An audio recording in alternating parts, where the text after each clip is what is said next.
They were kept in tunnels throughout that period. They had no contact with the outside world. They hardly ate.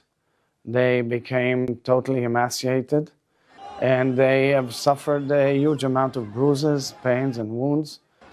And of course, we haven't discussed the mental situation, but we're all shocked and horrified as we saw them emerging out of those terrible captivity tunnels of the brutal terrorists of Hamas. And we are extremely worried about the fate of all others while there. 76 hostages are still there. But there is also a strong body of evidence about appalling conditions for Palestinian prisoners, violence, abuse, and humiliation inside Israeli prisons. How can you justify that? I absolutely reject that. And I think that this equality that the BBC is always trying to make is outrageous and preposterous. Absolutely not true. We are a democracy. We abide by the rule of law.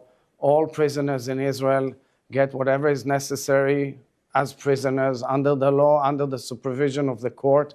Even a Supreme Court justice recently visited the prisons. And not only that, some of the prisoners, the Palestinians, didn't want to leave.